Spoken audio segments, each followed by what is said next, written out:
by Anise, who will share her story. Hi there. I had an abortion in my early 20s. I was in an abusive relationship that started out the way I thought normal relationships started out. Over time, it got more and more threatening, blocking doorways when we would argue, grabbing my arm in a fight, and eventually it escalated from there. I was on birth control at the time, and my birth control failed. I was actually working in reproductive rights at that time as well. I worked for the organization that actually invented the MVA that we use to perform abortion procedures now. Because I was this loud, outspoken feminist who had been involved on things on campus, and I was in my first job, talking about reproductive rights, and was just very open as a Black feminist in my community. I didn't feel like it was safe for me to be honest about how scared I was in my own home. I thought it would affect me professionally. I was afraid that people wouldn't take me seriously. I think there's kind of a notion around, there's a certain type of person who's in an abusive relationship, or there's a certain type of person who has an unplanned pregnancy. And even though I was in a space that I felt should have been really accepting and maybe would have been, I was just, I didn't feel safe speaking up. I'm a first-generation American. There's been a lot of abuse in my family, and I really wanted to break the cycle, and that's how I decided to have the abortion. There are lots of amazing women in my family who have decided to co-parent with their abusers and have done a fabulous job, but that just wasn't the choice that I wanted to make.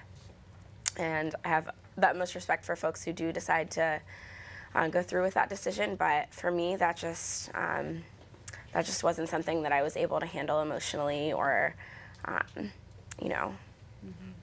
really at all. So I made the choice to have an abortion. Being pregnant was really tough for me. Morning sickness is kind of a lie. I was sick all day. I was on birth control at the time that I got pregnant, and so my hormones were totally out of whack. I was extremely depressed from the hormones. I was sick all the time. I felt scared and alone. My abusive partner at the time was a Black man, and I'm West Indian, and so I trusted him when he told me there's no excuse to ever call the police on a Black man in America. So I never did. I really struggled with finding ways to access my abortion and just feeling strong enough to be able to make that decision on my own. Even though I know to the community I must have looked really strong and empowered and loud and someone who was really educated on abortion access. I knew exactly what was going to happen when I chose to get a surgical abortion. I made sure I wore comfy clothes, and I was prepared. I went in and actually knew most of the staff at the clinic where I had my procedure, which again made it really uncomfortable to disclose the fact that I was in an abusive relationship with colleagues. And I showed up at the clinic after having my waiting period because I live in North Carolina. So despite having found the agency to make an appointment and try to end this connection I had with this abusive man, I was forced to listen to a lot of lies about abortion and its health risks, and I was forced to do a consultation and be asked whether I wanted to see the ultrasound, and I was forced to undergo a waiting period before I could access my abortion. I knew all these things. I was educated on the policy. I was a helpline volunteer with the Carolina Abortion Fund in North Carolina as well, an organization that helps folks financially access abortion when they can't afford it. And I knew all these things, but being in an abusive relationship and finally being able to exercise agency and decide that that's not what you want to do anymore and you want to have an abortion, and then having to jump through hoops where you feel like your own state legislature is trying to control you is really tough emotionally and mentally. But my best friend took me to the clinic. I was lucky that my health insurance covered it.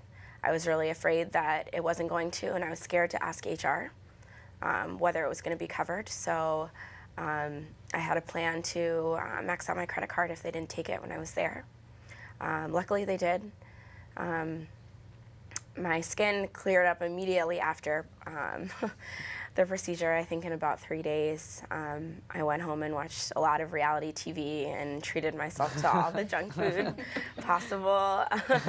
I got Cookout. That's a North Carolina favorite on the way home.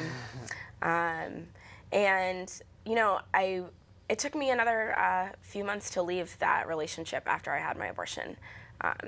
And that's important for me to say because it's rarely that easy to leave an abusive relationship when someone has really worked hard to make sure that you can't be independent. But I also think owning up to that piece for me has really kind of helped me with my own compassion. Now I work with the National Network of Abortion Funds, working with Southern member organizations, and all the time I talk to folks who, like me, are living contradictions in an abusive relationship, making a decision in secret, dealing with the pressure of being a first-generation American who's supposed to, help their parents get citizenship and kind of be the person to move their family forward, or folks who are religious and don't believe in abortion but they need one. And I think for me, owning up to the contradiction of, being a loud Black feminist in an abusive relationship, scared to call the authorities or, tell people I was in community with, those contradictions really helped me be more compassionate and recognize that, it's rarely simple. Like, the people who have abortions are complicated and multifaceted, and so are the abortion stories. Thank you for sharing that. And so why is it important, why are you sharing your story today with the audience? Yeah, well, I think for me, one of the reasons why I decided to start speaking up about my abortion is when I would start telling folks in small groups that I'd had an abortion, that I was in an abusive relationship, people and women that I looked up to would pull me aside and tell me that they'd been in the same situation. And I was always really surprised. This was something that I was embarrassed of. I assumed no one else who was like a loud, outspoken feminist would be in the same situation as me. And so I want to make sure to make space for folks who might be experiencing those contradictions to feel comfortable sharing their stories. And I also think diversity in the voices of folks who've had abortion is important. Sometimes people who have abortions are wealthy, upper middle class white folks who are in law school, and sometimes they're first generation Americans struggling, who have health insurance for the first time in their life, and who are trying to leave an abusive relationship, and those stories are just as valid. Thank you, Anise, and thank you for sharing that. So Rowena,